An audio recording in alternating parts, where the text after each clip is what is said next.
Paper leak થઈ રહ્યા છે, સ્ટુડન્ટ્સ ડિપ્રેશનમાં જઈ રહ્યા છે, હાથમાં ડિગ્રી છે પણ જોબ નથી, વેધર ચેન્જીસના લીધે કેટલા બધા લોકો મરી રહ્યા છે, ખેડૂતો તો જાણે એકદમ પરેશાન થઈ ગયા છે, અને મોંઘવારી તો એટલી બધી વધી ગઈ છે કે એક મિડલ ક્લાસ ફેમિલીનું ઘર ચાલે કેવી રીતે? समझ रहे हो आप समझ रहे हो?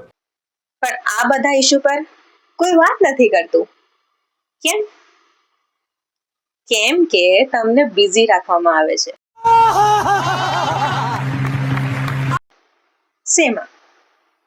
હિન્દુ મુસ્લિમમાં, મંદિર મસ્જિદમાં, નફરતમાં, અને પછી કહેવામાં આવે કે હિન્દુ ખતરે મેં હે. શું તમને પણ એવું લાગે છે કે હિન્દુ ખતરામાં છે? ના, એવું નથી. रुको जरा सबर करो. હિન્દુ ખતરામાં છે જ નહીં.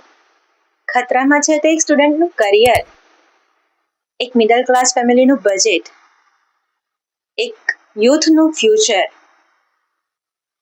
અને જોવા જાય તો દેશને અંધભક્તિની નહીં, એક એજ્યુકેટેડ અને ક્વેશ્ચન કરે એવા નાગરિકની જરૂર છે. હા, રિલિજન તમારું ફેથ હોઈ શકે, પણ એક પોલિટિક્સ તો ડેવલપમેન્ટ વાળી હોવી જોઈએ ને.